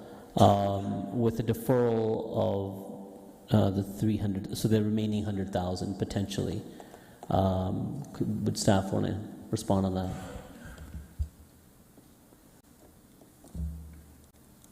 Go ahead, Mr. Bloom. Through the chair, so my understanding from the museum is that really this is about keeping them in positive cash flow. I think what I'm understanding from Councillor Davies' motion is there's a high likelihood the council will support the 300,000, which is what they need to get to a certain period. If council chooses not to approve that on the 24th and only provide 200,000, it would have an implication to the time at which they would no longer be cash flow positive and need to dip into their reserves. So I wouldn't have the exact date as to when that would. That'd probably be a question we'd have to put back to the museum for. No, it's more of, obviously from the conversations you're having, you're pretty well versed in where the position that they're at. From the way Councillor Davey is drafting the motion, ultimately we're not saying that we're not going to give the remaining 100,000, but again, it would come as a decision. So it would not necessarily impede on their ability to move forward to that July, essentially, I guess, June 24th meeting, council meeting. So through the chair, I mean, from my perspective, I agree. It may be a question that the museum may have a greater eyesight to. I think in the event that council chooses not to approve that in June and only provide them 200,000, that has an implication to the length of time that they can stay cash flow positive. No, I think that's pretty well understood. As to the question of the region, has our staff or through ECDEV, have you guys been communicating with regional staff? Has there been any response from the region in respect to the place with which the museum finds itself in shortage of funding and their capacity or willingness to want to support additionally? So I might pass that question to my colleague, Ms. Hallam, who's had very early conversations. I'm not sure she has any indication though. Through the chair. Go ahead, Ms. Hallam. Oh, you turned yourself off. Go ahead. Through the chair, at this time we have shared the report with our colleagues. I haven't had any feedback or any sense of what they're thinking around the situation. We are involved in revisiting the KCI process at the moment with the region, the City of Waterloo, as well as discussions with the City of Cambridge. So that report will be going forward, I believe, in June. So at this time, I don't have any sense from the region. Okay, thank you. Councillor Deneau. Thank you, Mr. Mayor. I'm not sure, Mr. Bloom, if you can answer this, or maybe somebody on the other side. I had mentioned a loan instead of a grant. Is there any risks, or there are no risks, but are there any complications if we were instead to do a loan instead of a grant? So through the chair, in essence, and I think in order for that to be successful, then the museum in a future year would have to see an annual surplus in excess of $300,000. And I mean, certainly, it's council's prerogative to put whatever conditions you want it. Maybe you may wish to ask the museum as to whether or not that's a viable option in their case, or whether, what the implications of that. But I would suggest if that was the route council wanted to go, you would language it that way. And do staff have any concerns if that were a proposal made? Through the chair, I don't have any concerns. I think you just have to go in realizing that they haven't seen that size of a surplus, and the likelihood of them achieving that surplus. I mean, hopefully at the end of this we find a model that helps us to get towards there. But I would just urge not going into that process thinking that money will guaranteed be coming back to the city. No, and yeah, I'm well aware that whatever happens,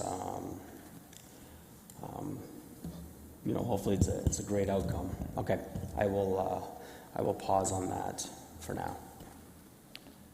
Councillor Ioannidis. Yeah, thank you, Mayor Urbanovic.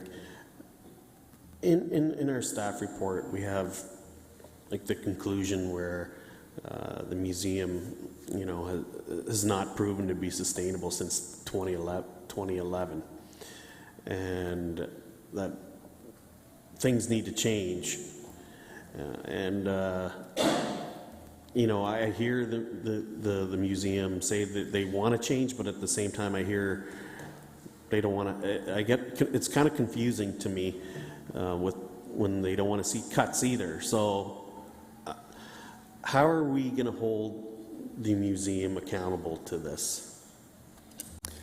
So through the chair, certainly, if this was an operation that the city ran, our approach would be to do an assessment of what it would take to get to a place where we're not seeing the same level of deficit, and understand what the impact is to that. And in their case, it may be reduced attendance, it may be other implications, but we at least certainly study and assess that and be able to come back to council, and then you would ultimately get to make a decision as to whether the losses that come with the cut are ones you're prepared to entertain. So, approaching the collaboration of the museum, I think that's the approach we would take with them, is to have them do that type of an assessment to see, can they cut $300,000, for example, of expenses, and what does that mean to their end gate? And it may very well mean that they can't attract 100,000 people to the core, and then there'd be a decision to be made after the fact. So.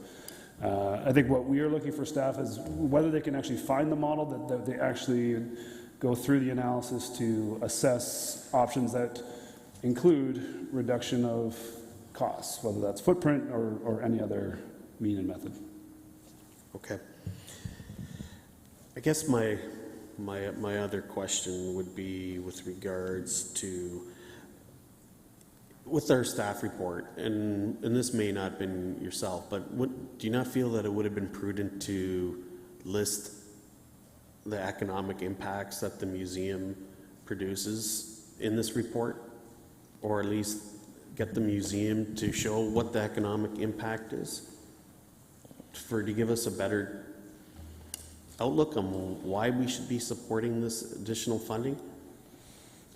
So through the chair, in hindsight, sure, I think that's an absolutely fair comment. Certainly we can provide that to council after the fact, unless you wanted to ask the museum to present some of those, but certainly Mr. Marskell certainly noted attendance numbers that we get, but certainly there's others that we, in hindsight, we could have provided. Okay, thank you. Okay, I have some questions of staff. Mr. Bloom, I think we all know that the challenges post-COVID, with the fact that the office market hasn't returned back to the office at levels that everyone hopes for. I think there's some unanticipated impacts potentially in terms of, or some unknown impacts in terms of Conestoga College and what it's going to be dealing with. And I mean, we've already seen on this block across the street a restaurant that's shut down. Wondering if you can talk a little bit about what the impacts would be on the downtown if all of a sudden we saw, I mean, in 2023, 70,000 less visits downtown. What do we think the impact would be to restaurants, retailers, and others? So through the chair, maybe I'll answer it in two different ways. One, the University of Toronto has been studying cell phone activity in various downtowns across North America. Kitchener is not one, but London and Toronto have been. And initial studies showed that during the pandemic, activity went down to about 40% of what it had seen pre-COVID. And I believe the last numbers they produced in the fall said those communities are only at about 70% of what they would have seen pre-COVID. So still seeing a significant impact on the number of people visiting downtowns. And you're correct, largely I would surmise that that's based on the lack of office users that we would have seen before. Certainly what we are seeing in the absence of the office crowd returning to the volumes it was before, a shift amongst our businesses to evening and weekend traffic, and I think the museum can and does play an important role in generating the foot traffic in those hours, whether they can generate meaningful foot traffic during the day, Monday to Friday. I mean, I'd leave that to them to assess, but certainly, the museum closing would be just another impact to the number of visitors that come to the museum, and most likely many will spend money, whether it's at a restaurant or a shop while they're here. So it would no doubt impact our businesses. We might see some more closures. It would probably bring less parking revenue to our parking enterprise that already is underperforming. And so those are some of the economic impacts that we would see. Is that correct? I think that's a fair assessment, yes. Okay.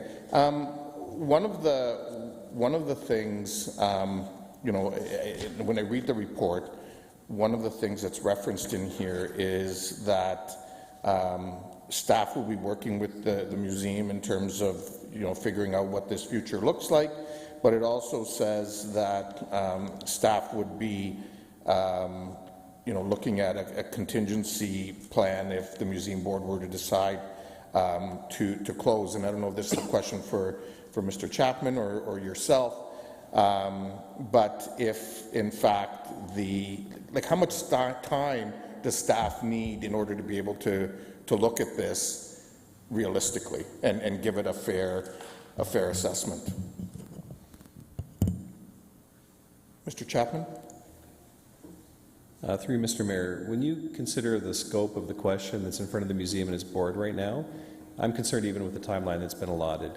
There are 28 business days between now and June the 24th. There are 76 business days between now and the end of August. When I think of past studies that have been done, they've taken months and months to complete. And so it will be an all-hands-on-deck effort to be able to look at these questions and the timelines that have been set.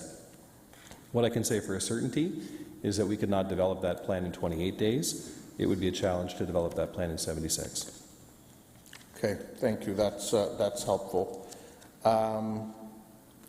And Mr. Bloom, I guess the last question I have for you is and I asked the museum this question, but as we look at the impacts on festivals, on different museums across the country and so on, presumably you're talking with economic development people across the country and so on as well. Do you have any sort of reflections from that you can share with council around some of the challenges that municipalities like us are facing? And then the last tying that in so I get it in before the 5-minute mark. I guess I'd just ask, how important are facilities like this in terms of our ability to continue to grow economically, attract talent, and so on?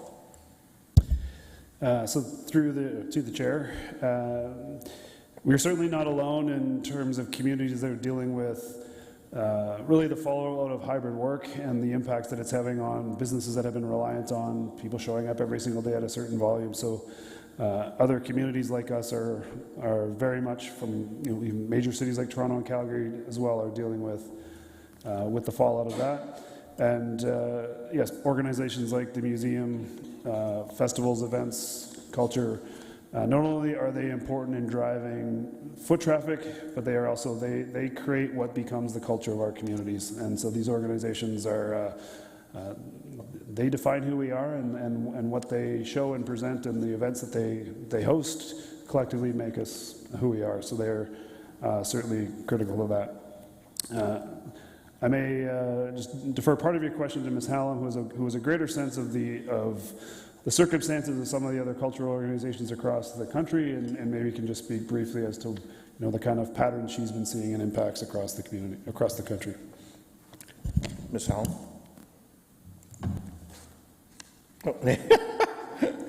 Okay, you're on now. Through the chair. Sorry, I'm used to controlling my own mic. What we're seeing is a lot of institutions have had to significantly pivot the way they have been doing business since COVID. They have not been able to return to their original models of business. They have had to change to accommodate for closures during COVID, but then change again coming out of COVID, dealing with hybrid or relying less on in-person or even offerings online. So we are also seeing a significant shift in federal and provincial funding models. Those are not as stable as they once were. So there's a lot at play right now. It's a very fast-paced changing environment right now in the funding. A lot of corporate sponsors are pulling out. They don't have the same financial liquidity that they once did pre-COVID. So overall, the landscape is quite hostile for nonprofit organizations and cultural organizations in general. But it is requiring any organizations that are doing well right now had to undergo significant changes to their models and pivot quite hard. Okay, thank you. Okay, those are, I don't see any other questions. So Councillor Davey, you're moving the motion with that amendment. Is there a seconder? Councillor Singh, okay, thank you.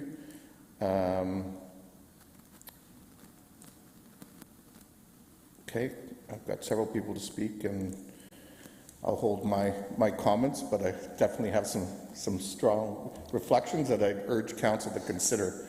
So I'll just say that in the beginning. Councillor Deneau.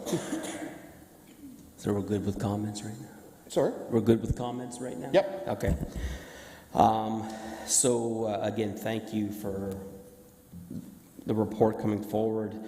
Thank you to the members of the museum for coming and answering some tough questions. It's not easy when you're asking for some relief and people are grilling you on what that relief is for and how are you going to use it, and not knowing where your future lies. Tri-Cities, Kitchener, Cambridge, Waterloo, we receive $3.39 per capita in arts funding, while some bigger cities, Winnipeg, Montreal, Vancouver, much larger cities than ours, but they receive $18.30 per person. One of our MPs has been lobbying for the last few months about increasing, not even increasing, just sharing that load of dollars. We have multiple partners, I believe, who need to step up. The BIA, the federal government, the provincial government, the regional government, if we're going to. We've increased our funding, our percentage of funding over the last number of years. It's unfortunate in this country we don't fund our arts and culture like a lot of other countries do across the world. Usually that's the chopping block on any budgetary item, but it's important. culture is important, our heritage is important, and so I'm going to support the staff motion. I hope, and I really, really hope that the next 3 months, 4 months after the organizational review, that the museum comes out, or whatever it's rebranded as at that point in time, comes out better and stronger. Because we need institutions like that in our city if we want to attract young families, if we want to attract people into our core. But we can't do it alone. We can't do it without other levels of government and or private partnerships. And so, I applaud Mr. Morris for wanting to meet with Minister of Canadian Heritage to talk about how we actually equalize the funding across the country, because it's not fair. Life isn't fair, but it doesn't make sense for other cities to receive 5 times of what we do. We are just as important as other communities across the country, and so I'm hoping going forward we can come to a sense of sustainability for the museum, and but also calling on other levels of government to pitch in their share as well. Thank you. Councillor Ioannidis. Thank you, Mayor Urbanovic. I share a lot of those similar opinions as Councillor Deneau. Earlier today, we were discussing about our asset and our asset management and our infrastructure, and we're doing a good job with what we have, but then you have municipalities like Toronto who just cry, sorry for the lack of a word, and they get the funding. And I'm beyond frustrated with this inequity in funding that our community is, continuously receives. And I hope this is a wake-up call for the other orders of government. I mean, I'm struggling with this, but at the same time, I do recognize the value that the museum does bring to our community. And I get that arts in general are struggling throughout, is the first that, the first to be the ones that get cut and everything else. And it's just frustrating with every aspect of where we're moving forward with our inflation rates and everything else. It's tough to make these decisions, but when you make these decisions, they also have repercussions. So anyways, I will support the recommendation. In fact, I will support the amendment as well. I feel the museum has quite a few people on that board that are quite intelligent and very capable, and I really hope they put their heads together and make a big stink about what's going on. And I'm afraid that we're with the way the symphony unfolded, I feel like we're in a precarious position to we're going to pull up our socks and support this, but I feel like where's everybody else? Like, come on, like, it just seems a constant theme around here that we're always punching above our weight, and everyone else just stands idly by. Councillor Stretch. Thank you. Yeah, I'm looking to support the motion, but not support the amendment. Not because I don't like the idea of it. I really just want to see the museum really focus its time to be able to get through this next time and spend their time really looking at the fundamental changes that are needed to be able to get through to the next timeline. I would really love to see funding models look like something, like in France, where we really see support of the arts really paired with support of social services. I do believe it would be a huge impact, not just an economic impact to our community if we lost the museum or they were not able to run. We'd see different symptoms. We'd see mental health. I'd be really concerned about a place for youth losing that space. I think this is a defining moment, really. You're talking about culture is important, but this is a culture that we are making, and I would like to see the museum go on, and I think, I was asked earlier, am I hopeful? Yes, I'm very hopeful, but we aren't a bank. We can't just continually fund this more and more and more. We need to have it be worked into our budget in a much more sustainable way ourselves. So I agree. I have struggled a little bit with this, but really would love to see the museum do well for our downtown. I would love to see, rates where they're raising about 30%, not 75, but they're currently at now. So I'm happy to move this forward. Thank you. Councillor Chapman. Yeah, thank you. I just wondered if I could ask the representatives from the museum to speak to the Second Amendment here. Because it was mentioned by Mr. Bloom that, maybe that should be deferred to you. Can you come down to the mic, Mr. Durden? Maybe to both statements.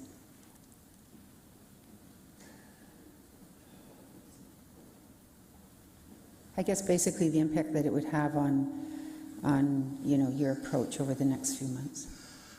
Yeah, I think I'd agree that the timeline without that is tight, and if we had if that amendment was in place, I think it would be a distraction, not the right word. It would be very difficult from the board's point of view to say, let's try this, but we don't even know if we're going to get past June.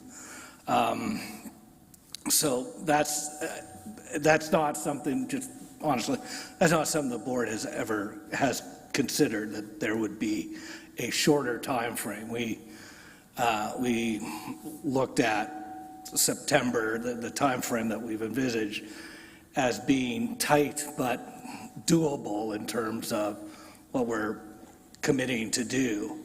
Any shorter time frame, I just don't know how the overall board would react to that, because we're just not going to be anywhere we need to be on June 24th. So I don't know, David, if you have other thoughts, but that's just so tight, and we'd be wondering what the outcome is at that date. Right. Is that helpful? Yeah, no, that's very helpful. Okay, Councillor Chapman, just before Mr. Durden sits down, and I presume that in addition to that, it'll also make it difficult because it'll add another month of uncertainty for your staff, correct? Absolutely. To be frank, we'd have to go back from this meeting to say, is this where are we committed to that process till the 24th? I don't know the answer to that. Okay. I know that's a time we're not going to get to where we want to be. So, okay. If I could just add, and Barry, your worship, you mentioned this earlier. We would be down to 7 days to tell the campers we're not opening for July, if we got to that point. Okay, thank you. Okay, go ahead, Councillor Davey. Yeah, sorry, could I get some clarification on that? Because the additional 100,000 and again, I think we can read between the lines here in terms of what the intention is, but the actual final $100,000 isn't available to the museum by the motion until August 15th, and you would know with certainty by June 24th. So I'm trying to understand how that would put you closer than that in terms of closing down. Maybe I'm not understanding the motion. I was understanding we would get 50,000 in May, 50,000 in June, and then decide if we get the balance? No, then you get another 100,000. I think we get, it's on 200. July 15th, and then on Oh, we August get 15th. 200,000. Yeah, on August Yeah. 15th, you would get the final 100,000 if council ultimately approved the deferral to June 24th. In the interim, the region may step up and say, yes, here's the monies that you know in the meantime anyway. And my assumption would be that you would operate under the assumption that one of the two of us is going to backstop you. So I don't know why that would slow down your work. And frankly, I don't know why there'd be any more distraction, because you have your presentation prepared. It's a night at the region, is what. Sorry. I don't want you debating with sorry, the delegation, Councillor Thank you. Davey. No, I just want some clarification on that. We will take this back to our board on Wednesday. I mean, it's regrettable that it must be in the public, but we will start losing staff. We'll get into an implosion. Probably will lose staff in the next weeks and months anyway. So just trying to have some certainty until Labor Day and work through something would be ideal, but we're in your hands, and whatever you decide, we'll take back to the board on Wednesday. Okay. Councillor Chapman, you had the floor. Thank you, gentlemen. Yeah, thank you. Thank you for that. So I won't be supporting the amendment. But I did want to say that I do believe that the museum is a very important asset to the downtown. And I guess I do support the staff report. And I'm encouraged by the museum's willingness to search for a sustainable way forward. The responses to the questions, and there were many that have been asked of you here, your responses demonstrate a thoughtful approach and clear understanding of making changes and the importance of making those changes. So, yeah, thanks for putting up with all our questions and our ideas. Thank you. Okay, thank you, Councillor Singh. Sorry. Thank you, Mr. Mayor. I think the museum's at a crossroad where it just has to come to some hard realities. We continue on grappling with a discussion about sustainable funding models, and I agree. For long-term viability, the museum does need to figure out a sustainable funding model. But in honest reality, it won't be able to, I think, figure that out in the next 2 to 3 months by August end. That's just not realistic. What we're trying to do is give some time to the museum to figure out its operations where within operationally is sustainable for the time being, and then for the long-term growth and the full function of what it can enrich our community is to go out there for sustainability of funding. That's a much later discussion. The discussion really is how do we get the region to a point where they can have honest dialogue amongst the board and their supporters to see how that operation can change. And honestly, the operation, I think, needs to change. I think Mr. Pascal's comments in frankness in saying the funding model didn't work for a very long time, and I think in knowing so, the operation should have changed for a very long time, and we wouldn't be at this junction if it had. So it may not be easy. I think it will be some tough decisions, but that's a decision that the museum and its leadership and the board needs to make. And I think Kitchener is again stepping up the plate once more of funding and giving that lifeline, and that's really what we're doing right now, giving a lifeline so that they have that time to engage in a meaningful kind of strategic planning. And that's not on top of just what's shown on paper on an annual basis, what the City of Kitchener and city taxpayers give to the museum. It's, again, the facility, the building, the capital maintenance that the City of Kitchener provides. From the beginning, City of Kitchener has been a strong supporter of the museum. And this is why I think this is a good thing for us to do. And, you know, having said what I did, now I want to be in support of the region in saying the region has been phenomenal for our downtown. And I think the City of Kitchener, its taxpayers, have funded and invested phenomenal amount of money, millions, multitude of millions. And having done so for perhaps another 300,000, if we were to take a step back, that would be foolish. And that's why it's important for us to do it. Now I'm going to go back to my earlier point. And this is why I support Councillor Davies' motion. I think we can't give unrealistic expectations in thinking that the City of Kitchener has it within itself to do a paradigm shift in what it gives to the museum, that it can carry on being sustainable. I don't think that's something I would support, and I don't think that's where this council is at as well. And for them to know that they have to make some serious changes, and having that later funding for the remaining 100,000 in the recommendation for D, gives that real acknowledgement that we need a real viable plan. And provided that plan is viable, of course the funding will continue on being supported as well. And I think that makes sense. We can't give unrealistic expectations, but at the same time, we do have to save the museum for the time being so it can sustain itself into the summer and so that they can come back to us with a long-term plan. So I would be supporting the motion as well as the amendment by Councillor Davey. Councillor Schneider. Thank you, Mayor. I want to thank my fellow councillors for your comments so far. I validate them all.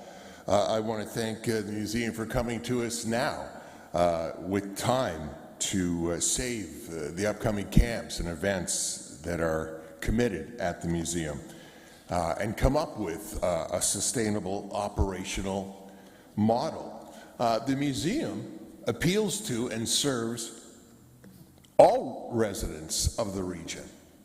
And I like the comments that I'm hearing about going to the region for more funding. The region gets served well by the museum. It happens to be in downtown Kitchener, which is like the center in the square. It serves the entire region. So I don't want the museum to, you know, and it's sad that they're afraid or, you know, uncertain of going to the region and asking for more funding. As Councillor Singh said, we have funded this well and served it well. But, you know, as we hear from the museum, as I sit on the board of the Kitchener-Waterloo Art Gallery, they could be sitting here coming to us and asking for more funding. So could JM Alumni and the Registered Theatre, Greenlight Arts and the Conrad Center. All could do more with more funding.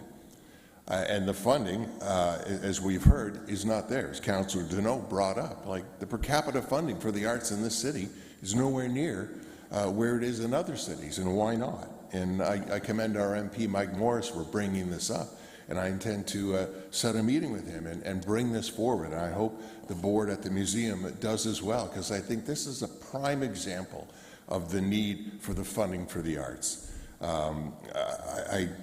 I appreciate everything that the museum has done because, you know, just like it is in the arts, exhibitions there have changed minds, inspired, given a lot of joy, some great family time together, and I do want that to continue. But I do want to see more sustainable funding coming from all levels of government for this downtown jewel. Thank you. Okay, I don't see Councillor Davey. Yes, and I'll thank make you. my comments. Yeah, so yeah, most of what I was concerned about and worried about was covered very well by my colleagues. I just wanted to be clear that I think we all support, we all want the museum to stay in our community, and I think this is an opportunity for them to make a bit more noise in terms of the funding, and as the deficit's been made very clear, our region compared to other areas. At the same time, we're making this decision in a bit of a vacuum. There's some questions posed online that I read, and I realized I didn't know the answer to them, and that was, what is Kitchener's contribution to arts and culture in general, and how does that compare to other municipalities? And I don't know the answer to that question. I don't believe our staff really knows the answer to that question. We have recently bolstered our arts and culture team considerably, so that's something I'm looking forward to when we work through this later. But when something like this gets dropped in our lap, I think it's not only are we accountable to the arts and culture community, but we're also accountable to the ratepayers in this. And all I'm saying is that we need to ask, just simply ask our other major funding partner in this, because they haven't even been asked. It was Councillor Anitas that said, did you put it to the region, fund us, or we're done? And the answer to that was no. So all I'm saying is that we ask. I think we can all read between the lines in terms of what will happen on June 24th, but I don't feel like I would be doing my due diligence if I didn't at least make the request that they ask. Okay, I'll be making my comments, and first of all, I will be dealing with the two parts of the amendment separately. I think Councillor Stretch started correctly by saying this is a defining moment, and I believe it is a defining moment, and it's one, and I think this is something that Council needs to consider very, very seriously.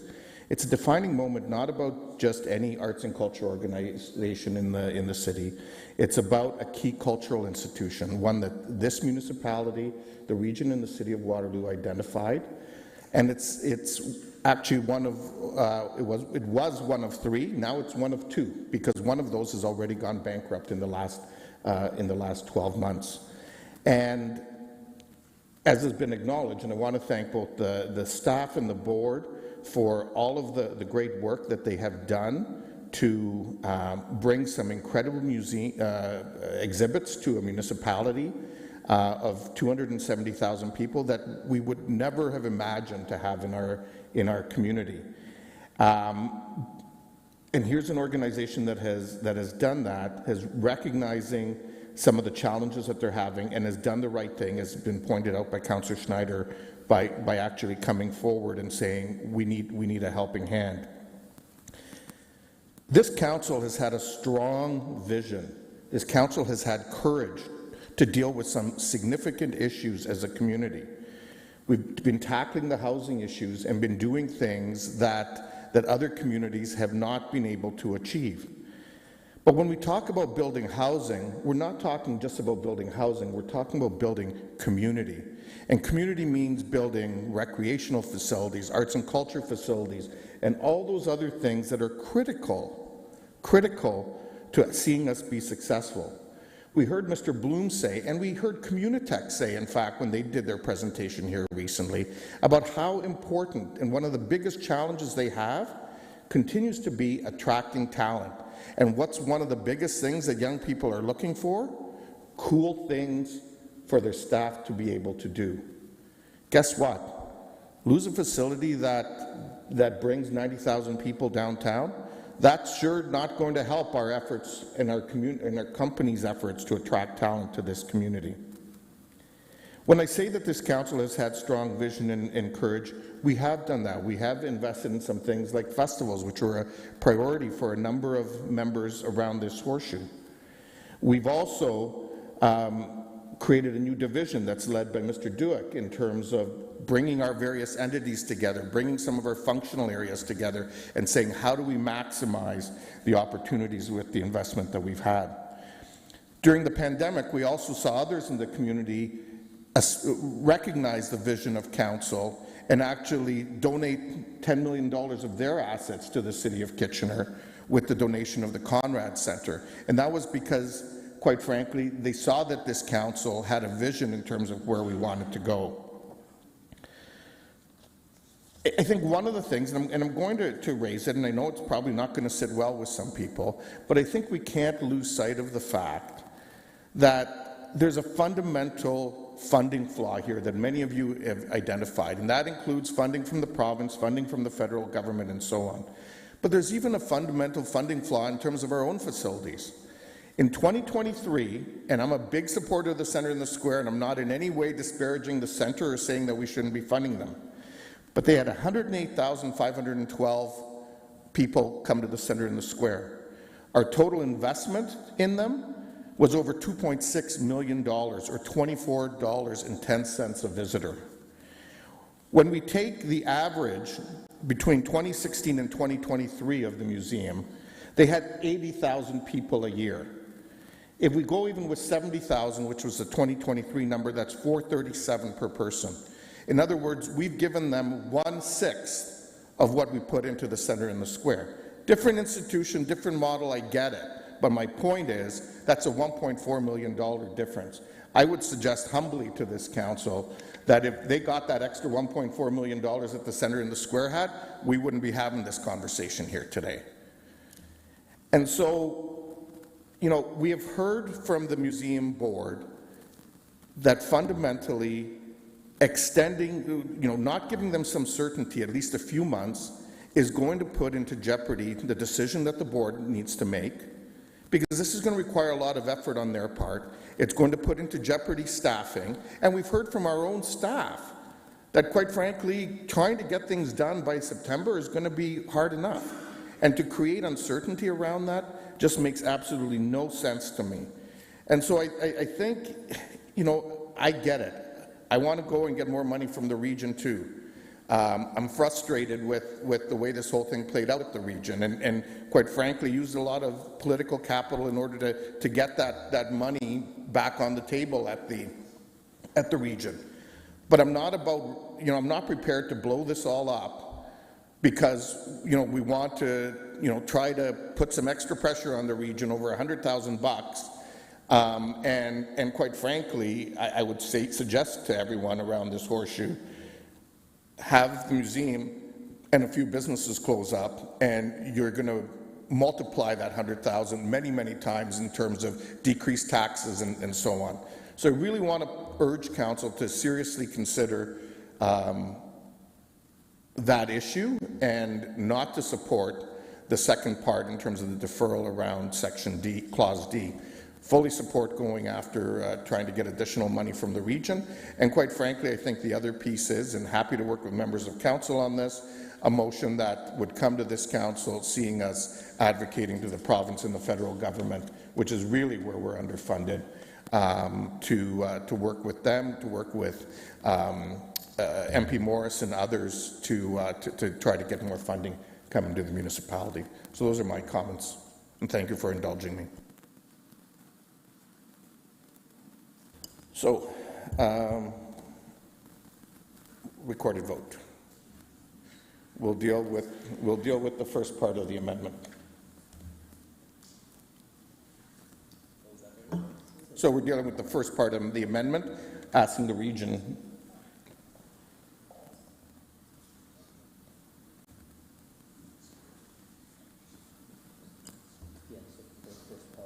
So the first part of the amendment would be to ask the museum would go and ask for 150,000. Okay.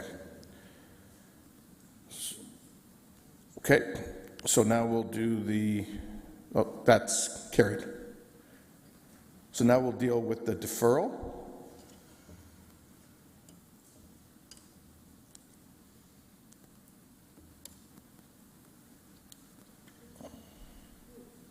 So we're dealing with the deferral.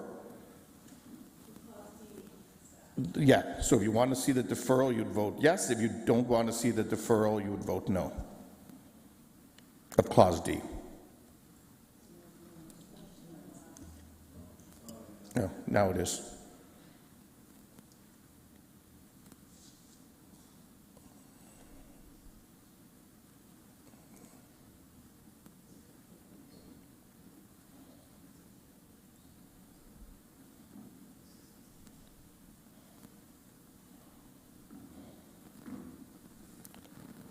So the deferral fails. We'll now deal with the motion as amended. So at this point, so we have to deal with the motion as amended now. So the amendment of them going and asking the region for 150,000 has passed. There is no deferral, so we're dealing with the core motion that's in the report.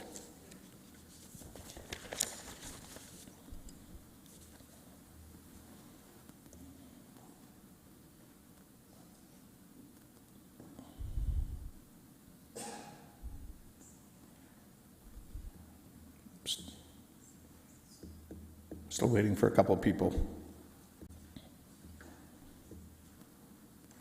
Councillor Deneau and Councillor Dave, you have to vote.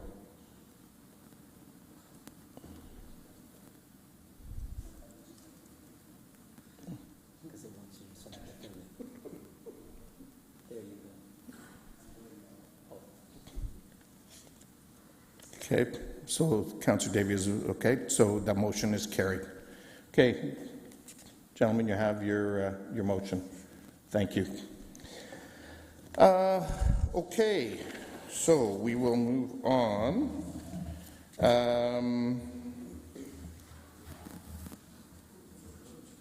Wait, community infrastructure. Hold on. Councillor Johnson, you're bringing forward, the noise exemption from, do you want to turn your mic on? From earlier? Just move it and Councillor Schneider can second it. We're almost there. Councillor Johnson, turn on your mic. Thank you. Okay, thank you. It's been moved by myself, seconded by Councillor Schneider, that the noise exemptions for downtown special events be approved. All those in favor? Opposed? That's carried. Motion, no mayoral business. Motion to go in camera for the item listed, moved by Councillor O'Dooney, seconded by Councillor Schneider. All those in favor? Opposed? That's carried. I guess I have to recess because we have to come back after caucus. Yeah, there's an item here. Oh, no, I don't. Sorry. Okay, motion for 3 readings, moved by Councillor Deneau, seconded by Councillor Johnson. All those in favor? Opposed? That's carried. Motion to adjourn, Councillor Ioannidis, seconded by Councillor Chapman. All those in favor? Opposed? That's carried. I guess we'll need to tell planning folks that. Sorry?